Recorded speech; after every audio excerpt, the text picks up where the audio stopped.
Hi everyone, I'm Ben, and this is the Board Game Blueprint. This week, I thought we'd go ahead and spotlight one of the many talented design community members of TGC and just take a look at a few of their games and what I just am drawn to about them. So let's jump on over to the table next door and see what we have in store. Now, we already looked at Dino Dig Risky Sites in a previous video, our first themology video for paleontology, but I just wanted to go over quickly again because it is a Zerua game, what I like about it so much.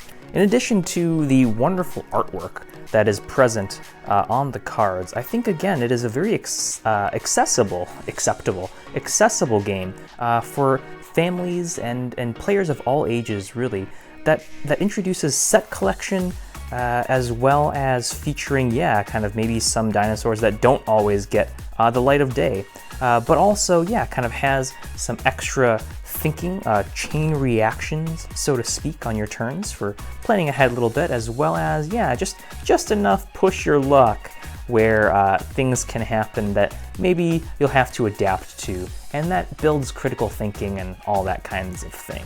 So even though, I'm probably looking at it through a very rose-colored glasses aspect, I think, it is still just really cool to have a game that looks great, obviously, is very welcoming, but then, offers a lot with its gameplay in terms of decision space and whatnot.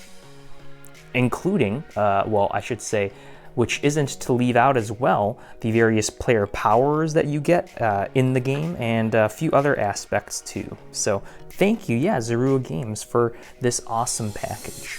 I feel a little silly for not having a physical copy of this game to talk about, but Circus Corgis is another game that is just adorable and has a really fun mechanic, at least in my opinion.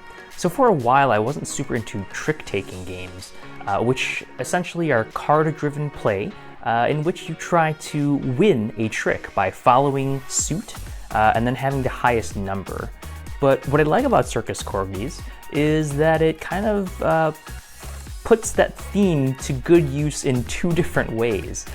So the first way is with the dogs that are present, the little corgis, and you're teaching them to do tricks. So that's the first kind of layer that I noticed.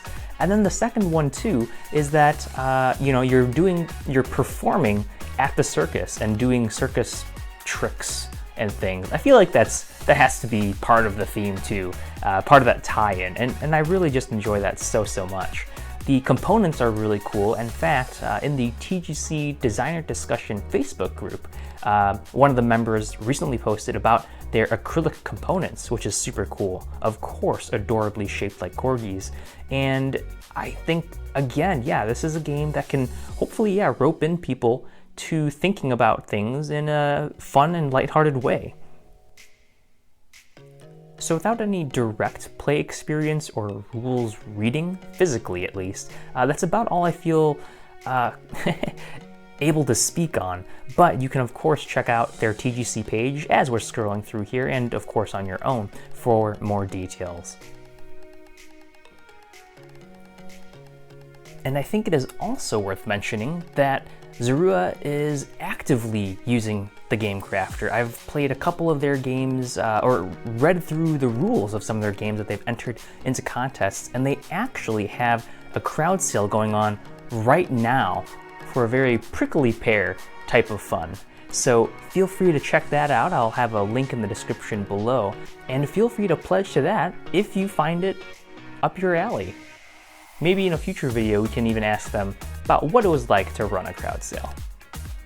And I thought before we dived in, we'd just go ahead and take a look at how it packages, or how it ships in. So we see that this is a small pro box that it fits in perfectly, and some really nice design, I would say, that way. But it also has, these laser punch outs, which are going to be a very vital part to, the game tack is what I probably should have prefaced with. So essentially, we'll have to kind of punch this out, wipe off the soot, and then afterwards it'll fit right into there for later storage.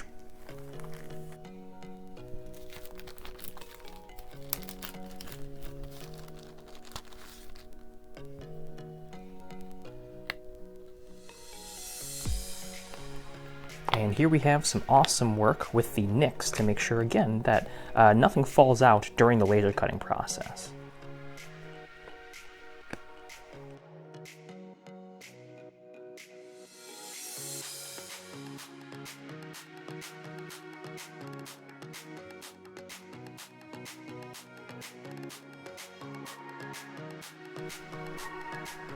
This is Tack, a super elegant little abstract game that pits players against each other, trying to complete, well, 9 points, as it were, aligning the gust of wind with their dice totals, which is just so easy, so simple. Here we go.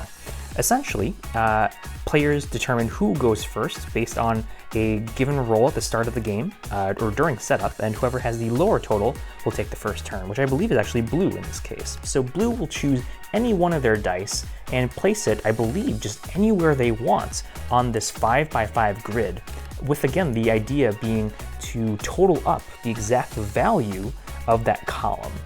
So let's say that to kind of start off here, go ahead and put a 4 here in 7, so that they can maybe put their 3 next turn and score a point. But green is privy to that. It's their turn now, and so they're going to actually put a 3 also on the 7. Because the dice values equal exactly the number present, both players will get 1 point per die in that column. So in this case, both of them are going to get 1.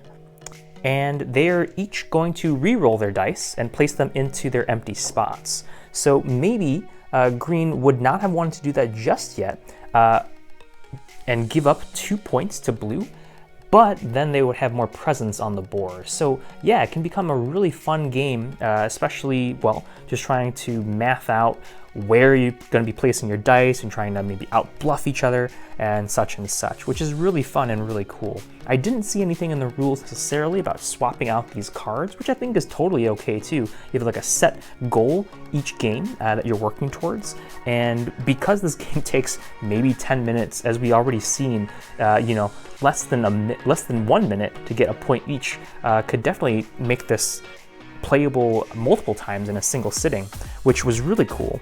But also, and this is totally, in addition to just the aesthetics and how everything lines up so nicely, Tack also offers additional rules which aren't actually presented in the rulebook, but on these handy domino cards, which is super cool.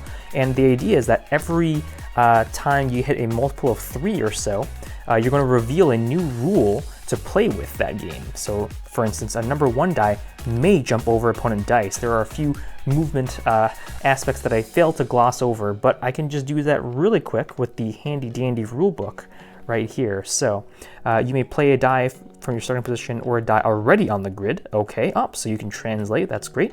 Dice may not move back to their starting position, good to know, until you, of course, complete a gust. Dice can move forward or backwards, but not side to side. So for us, side to side would be up and down instead of left and right. But you get the idea there, and dice may not move over an opponent's die, except, of course, if this expansion rule was in play. So this adds a whole nother variety of replay value determined by the combinations and, you know, just whichever ones are going to come out. All tons of new powers and such. And then, of course, too, yeah, extra replay value from all of these gust cards. Yeah, there's a whole stack of them as well that you could swap out, you know, per game if you want to get really crazy and really chaotic. Maybe cycle them through. I believe in the base rules. It's just take them as you will, and I'm totally fine with that. But again, yeah, I just love the aesthetic. The texturing is looking really good, and the art style is totally up my alley. But the other awesome thing is, you know, when I first heard about the game, which was entered into one of the contests on TGC, I think it was the Simple Elegance contest, but I will add a note if I have that wrong. I had no idea why tack is related to boats. In fact, the only definition of tack that I've heard is a thumbtack or one that you might kind of hammer into place. But lo and behold, Zerua Games goes above and beyond with a little definition here on the back. Tack has two distinct meanings, both very important in sailing. As a verb, to tack is to change direction by turning the bow of the boat through the wind. As a noun, your tack is the course you are relative to the wind. That is just so nice to wrap things all up together. I was wondering where that might be because of how concise this rulebook is. I was kind of expecting in the front, but I do like it in the back. It kind of not forces you to read through the entirety of it, but get through every single page and get every juicy word, kind of like drip it, for all of its worth. So anyhow, that is Tack, really enjoyable. I believe I can definitely play this with some parents of mine or some friends who may be new to gaming, and that's absolutely my favorite aspect of the Zerua Games line. All of their designs, as far as I can tell, or that I've experienced, have been very slightly educational as well as just inviting and accessible. So with all that being said, I hope that you found them to be so as well. If I hadn't made it clear in videos leading up to this moment, I think it's pretty obvious now that I really gravitate towards the accessible, lighthearted, friendly appearing games, and well, Zerua checks all those boxes off for me. If you enjoyed them or want to care to share what types of games you enjoy playing, please leave them in the comments below. If you like this video, please give it a thumbs up, hit that subscribe button, and click that bell icon so you can stay notified about when the next video goes up. As always, I'm Ben. This has been another episode of the Board Game Blueprint, and together, let's build something great.